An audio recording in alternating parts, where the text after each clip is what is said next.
오늘 본문에는 다윗이 그일라라는 성읍을 구원하는 이야기가 기록되어 있습니다.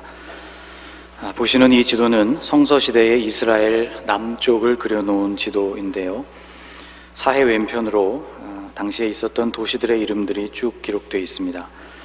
그일라의 위치는 바로 지금 빨간 동그라미로 표시되고 있는 바로 이곳인데, 갈색으로 표시된 지역, 고도가 높은 산악 지역들을 보시는 것과 같이 남북으로 길게 뻗어 있는 형태로 되어 있습니다. 지도 안에 선으로 표시된 것들은 고대로부터 사용된 옛 길이라고 볼 수 있습니다. 이 도로들 역시 고지대를 따라 남북으로 잘 발달되어 있는 것을 볼 수 있죠. 이 산악 지역을 넘어 서쪽으로 넘어가면 쉐펠라 구릉지대라고 불리우는 완만하고 평탄한 지역들이 펼쳐집니다. 이곳은 블레셋 족속들이 거주하는 땅이었죠. 그 그일라 오른편으로는 남동쪽에 헤브론이라는 도시가 있습니다. 헤브론은 아브라함이 장막을 쳤던 곳이자 아브라함의 가족의 묘지인 막벨라 굴이 있는 곳이죠. 아브라함과 그의 아내 사라, 그리고 아브라함의 아들 이삭, 그리고 그의 손자 야곱과 그 아내였던 레아, 이렇게 3대의 무덤이 있는 곳이 바로 이 헤브론입니다. 또 이곳은 훗날 다윗이 유다의 왕이 되어서 7년 동안 나라를 다스렸던 곳이기도 합니다. 그보다 더 위로 올라가면 다윗의 고향이자 예수님께서 탄생하셨던 베들레헴이라는 도시를 만나게 되고, 그보다 더 올라가게 되면 이스라엘의 가장 핵심 도시라고 볼 수 있는 예루살렘과 같은 도시들이 오른쪽으로 쭉 펼쳐져 있습니다. 지도에서 보는 것처럼 그일라는 산악지역이 끝나고 구릉지대가 시작되는 그 경계에 위치하고 있는 성읍이었습니다. 블레셋이 이스라엘 본토를 목표로 공격을 한다고 가정할 때 당연히 거쳐갈 수밖에 없는 관문이었죠. 전략적으로 이렇게 중요한 곳에 위치했기 때문에 그일라는 자주 블레셋의 공격을 받을 수밖에 없었습니다. 오늘 본문에도 그일라가 공격받은 이야기가 나오고 있죠. 사람들이 다윗에게 전하여 이르되, 보소서, 블레셋 사람이 그일라를 쳐서 그 타작 마당을 탈취하더이다. 1절에 나오는 말씀입니다. 블레셋이 노리고 있었던 곳은 그일라 사람들의 타작 마당이었다고 기록하고 있죠. 타작 마당이란 거두어들인 곡식을 건조시키고 탈곡하기 위해서 만든 넓은 야외 장소를 가리킵니다. 곡식이 이 타작 마당에 머물 때가 농부에게 있어서는 아주 즐거운 때인 동시에 또 상당히 조심스러운 때였죠. 추수의 기쁨을 맛봄과 동시에 그 한 해의 농사를 누군가가 훔쳐갈 수도 있었기 때문입니다. 그래서 이 시기가 되면 농부들은 타작마당을 떠나지 않았습니다. 밤이 되어도 거기서 잠을 잤죠. 구약성경 룻기를 읽다 보면 보아스가 이 타작마당에서 잠을 청하는 장면이 등장합니다. 룻기 3장 6절 이하의 말씀에 이렇게 기록되어 있습니다. 그가 타작마당으로 내려가서 시어머니의 명령대로 다 하니라. 보아스가 먹고 마시고 마음이 즐거워 가서 곡식단 더미의 끝에 눕는지라. 룻이 보아스에게 청혼을 한 것이 바로 이 타작마당에서였죠. 오늘 본문에서 블레셋이 그일라를 공격한 것은 그일라가 한 해 동안 지은 모든 농사를 모조리 빼앗기 위함이었다는 것을 알 수 있습니다. 다윗이 이 소식을 듣게 되었죠. 2절에 이 소식을 들은 다윗의 반응이 나오고 있습니다. 2절을 같이 읽어볼까요? 이에 다윗이 여호와께 묻자와 이르되, 내가 가서 이 블레셋 사람들을 치리이까? 여호와께서 다윗에게 이르시되, 가서 블레셋 사람들을 치고 그일라를 구원하라 하시니. 다윗의 마음은 그일라 사람들을 돕고 싶은 소원으로 가득했습니다. 그런데 다윗은 그가 마음에 원하는 어떤 행동을 취하기 전에 먼저 그 일에 관하여 하나님께 물었다고 했습니다. 다윗은 그런 사람이었습니다. 무슨 일이든 하나님께 묻는 사람, 그리고 그 하나님께서 들려주시는 말씀을 따라 행했던 사람, 그가 바로 다윗이었죠. 다윗에 대해 조금이라도 알고 있는 사람이라면 아마 이것이 그렇게 새로운 사실은 아닐 것입니다. 다윗은 평소와 마찬가지로 하나님께 기도했고 하나님은 또 그에게 응답해 주셨습니다. 그런데 오늘 본문을 잘 살펴보면 기도를 드리고 있는 다윗의 형편만은 여느 때 같지가 않았다는 것을 알 수 있습니다. 다윗은 지금 그일라의 어려움을 걱정할 만큼 여유로운 상태가 아니었기 때문이죠. 다윗은 지금 사울 왕에게 쫓기며 겨우 생명을 부지하고 있는 상태였습니다. 자기 코가 석자여서 다른 데 신경을 쓸 겨를이 없는 상태였죠. 다윗이 자신이 받은 응답을 사람들에게 들려주면서 그일라로 가자고 말했을 때 다윗의 사람들은 이렇게 반응했습니다. 3절 말씀입니다. 다윗의 사람들이 그에게 이르되 보소서 우리가 유다에 있기도 두렵거든 하물며 그일라에 가서 블레셋 사람들의 군대를 치는 일이리까 한지라. 지금 유다 땅 안에 머무는 일도 위험천만한 일인데 그일라에 가서 우리의 모습을 스스로 드러내겠다는 말입니까? 라는 뜻이었죠. 이 사람들의 반응이야말로 아주 현실적이고 또 합리적이고 이성적인 반응이었습니다. 지금 다윗 일행은 유다 땅 안에 들어와서 숨어 지내는 형편이었죠. 숨어 지내는 곳을 들키지 않아야만 생명을 보존할 수가 있었습니다. 그런데 그일라를 구하기 위한 이 전쟁에 뛰어들게 된다면 그들의 위치가 드러나게 되는 것이 되고 전투를 감당하는 동안은 꼼짝할 수가 없기 때문에 만일 그 사이 이들의 생명을 누리는 사울이 들이닥친다면 앞으로도 뒤로도 나갈 수 없이 큰 위기를 만나게 될 참이었습니다. 유다 땅 그일라에서 자신들의 모습을 드러낸다는 일은 죽여주기를 바라는 것과 다를 바가 없었죠. 사람들의 말이 옳았습니다. 유다 땅에 들어와 있는 것도 보통 일이 아닌데 그일라까지 가서 전쟁을 한다는 것은 미친 짓이었죠.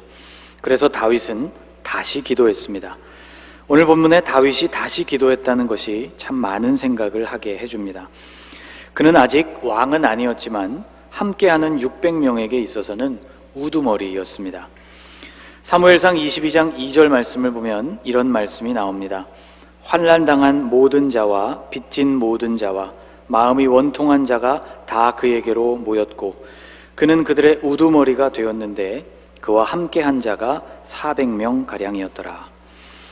이 구절은 다윗이 아둘람이라는 곳으로 도망할 당시의 상황을 기록하고 있는 말씀인데 이때 다윗과 함께하는 사람들이 400명 정도가 되었다고 말씀하고 있죠. 그리고 다윗은 그들의 우두머리가 되었다고 했습니다. 23장으로 넘어가면 다윗과 함께하는 사람들의 수가 400에서 600명으로 늘어나게 됩니다.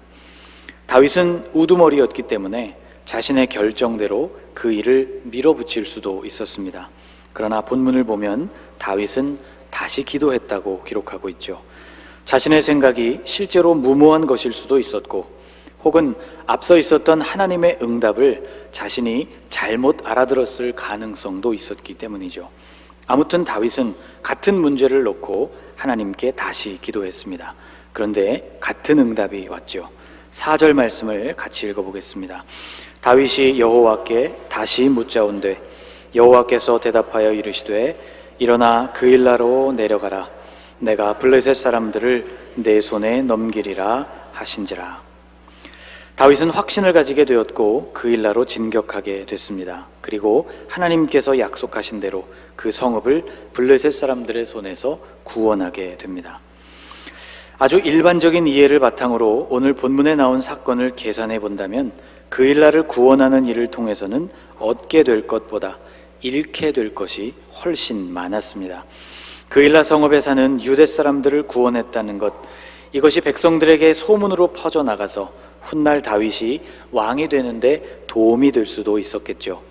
동족을 생각하는 마음이 백성들에게 널리 퍼져서 그를 왕으로 세우고자 하는 사람들이 더 많아졌을 수도 있습니다. 또 손에 잡히는 실제적인 이익도 있었습니다. 5절 말씀을 보면 이렇게 기록하고 있죠. 다윗과 그의 사람들이 그일라로 가서 블레셋 사람들과 싸워 그들을 크게 쳐서 죽이고 그들의 가축을 끌어오니라. 다윗이 이와 같이 그일라 주민을 구원하니라. 다윗은 그일라 주민을 구원했다는 1차적인 목표도 성공적으로 완수했을 뿐만 아니라 거기다가 블레셋의 가축을 차지하게 되는 기회도 얻게 되었습니다. 그러나 이러한 이익들, 백성들에게 신망을 얻는다거나 혹은 현실적인 재물을 얻게 된다거나 하는 이득은 앞으로 다윗의 삶에 닥칠 위기에 비한다면 아무것도 아니었습니다. 위치가 노출된 다윗은 사울에게 잡혀 죽기 딱 좋았죠. 다윗은 사울을 기름 부음 받은 왕이라고 생각하면서 그를 죽일 수 있는 기회를 끝끝내 하나님께 양보했던 사람입니다. 그러나 사울 편에서는 결코 그렇지가 않았죠. 사울은 질투와 미움에 온전히 사로잡혀 있는 상태였고 게다가 그에게는 악신이 들려있는 상태이기도 했습니다. 다윗을 만난다면 조금의 망설임도 없이 그의 생명을 해칠 것이 분명했죠. 그러니 그일라를 위해 전쟁에 뛰어든다는 것은 자신의 생명을 내놓는 아주 무모한 모험이었다는 것입니다. 그런데도 다윗은 그 일을 감행했습니다. 이유가 있었습니다. 그것은 이 전투가 다윗 자신의 바람이기도 했지만 그보다 하나님께서 그것을 원하셨고 또 다윗에게 명하신 일이었기 때문입니다. 무슨 일이 앞으로 일어날지 전혀 몰랐지만 하나님께서 가라고 하시니 가야 한다는 것, 이것이 다윗의 생각이었던 것이죠. 가라고 말씀하신 하나님, 블레셋을 붙여주시겠다고 말씀하신 하나님에게 주권이 있었던 것입니다. 한편 그일라를 위기에서 구한 이후에 사람들의 염려는 현실이 되고 말았습니다. 블레셋과 싸우는 동안에는 다행히 다른 위험 요소가 등장하지는 않았지만 싸움을 마치고 나니 소식을 들은 사울이 정말로 그곳으로 달려오게 된 것이죠. 숨어있던 다윗이 그일라에 나타났다는 소식을 들은 사울은 모든 백성들, 모든 군사들을 모아서 그일라를 향해 출발했습니다. 사무엘상 23장 8절 말씀입니다. 사울이 모든 백성을 군사로 불러 모으고 그일라로 내려가서 다윗과 그의 사람들을 애워싸려 하더니, 이제 다윗은 결정해야만 했습니다. 그일라에 남을 것인가 아니면 그일라를 떠날 것인가.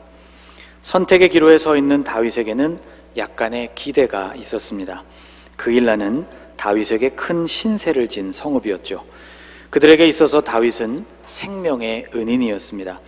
자신들의 생명을 구원해준 다윗을 위해서 방패가 되어줄 수도 있지 않을까 하는 기대가 다윗의 마음에 있었습니다. 사람이라면 마땅히 가질 수 있는 기대였죠. 그런데 이런 기대는 무참하게 무너지고 맙니다. 23장 12절에 이렇게 기록하고 있습니다. 다윗이 이르되 그일라 사람들이 나와 내 사람들을 사울의 손에 넘기겠나이까 하니 여호와께서 이르시되 그들이 너를 넘기리라 하신지라. 그일라의 주민들이 자신을 사울의 손에 넘겨줄 것이라는 이 말씀을 듣고 다윗은 씁쓸한 마음으로 그일라를 떠나게 됩니다. 앞서 말씀드린 것처럼 일반적인 경제 원리로 따져볼 때 그일라를 구원한 결과로 다윗은 실상 얻은 것보다 잃게 된 것이 훨씬 많았습니다. 그런데 다윗이 손을 내밀어 그일라를 구원했던 것은 무엇을 얻고자 하는 마음에서가 아니었죠. 왕이 되기 위한 기반을 마련한다거나 또는 블레셋의 재물을 자신의 소유로 만든다거나 혹은 그일라 사람들이 자신을 보호해줄 자기 편이 되어주기 위해서 그것을 원하는 마음에서 한 일이 아니었다는 말입니다. 그가 그일라로 내려간 것은 그것을 자신이 원했고 또 하나님께서도 그 일에 대하여 응답하셨기 때문이었습니다. 결과적으로 가슴 아픈 배신을 경험하게 됐지만 다윗은 그들을 도와준 것을 후회하지 않았습니다. 그 때문에 자신이 심각한 위기를 만나게 된 일에 대해서도 불평하지 않았죠. 다윗은 그일라 사람들이 자신을 사울의 손에 넘길 것이라는 응답을 받고는 조용히 그일라를 떠났습니다.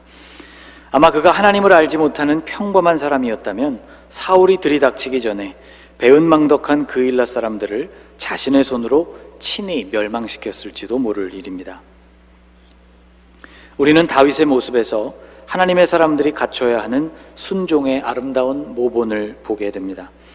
순종이란 내 상황에 따라 선택하는 것이 아닙니다.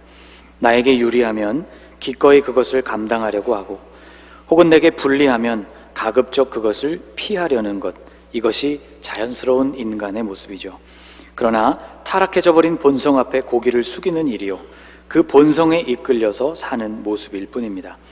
하나님이 바라시는 당신의 자녀들의 모습은 내 안에 있는 본성이 아니라 하나님의 말씀을 기준으로 살아가는 모습입니다. 우리가 하나님께 순종해야 하는 까닭은 어떤 좋은 결과가 그 이후에 예상되기 때문이 아닌 것이죠. 그 이유는 하나님께서 우리의 주님이시기 때문입니다. 우리의 눈에 좋지 않은 결과가 나타날 것이 분명해 보여도 주님의 말씀을 따라 움직이는 사람이 온전한 순종의 사람인 것입니다. 성경에서 다윗의 생애를 읽어보면 다윗이 왕의 자리에 오르기 이전에 하나님께서는 바로 이런 부분을 훈련하시기 위해서 많은 시간을 할애하셨다는 것을 볼 수 있습니다. 오늘 본문과 바로 인접해 있는 22장 말씀으로 가보면 22장에 다윗이 자신의 부모님을 모압 땅으로 피신시키는 이야기가 나옵니다. 자신이 쫓기고 있었기 때문에 다윗은 가족들의 생명도 걱정이 되었던 것 같습니다. 다윗이 부모님을 위해서 생각해낸 해결책은 부모님을 이스라엘이 아닌 다른 나라로 이주시키는 것이었습니다. 다행히 다윗은 모압 왕의 허락을 받을 수 있었고 부모님을 그곳에 모셔둘 수 있었습니다. 그것은 부모님에게뿐만 아니라 다윗 자신에게 있어서도 매우 안전한 장소였죠.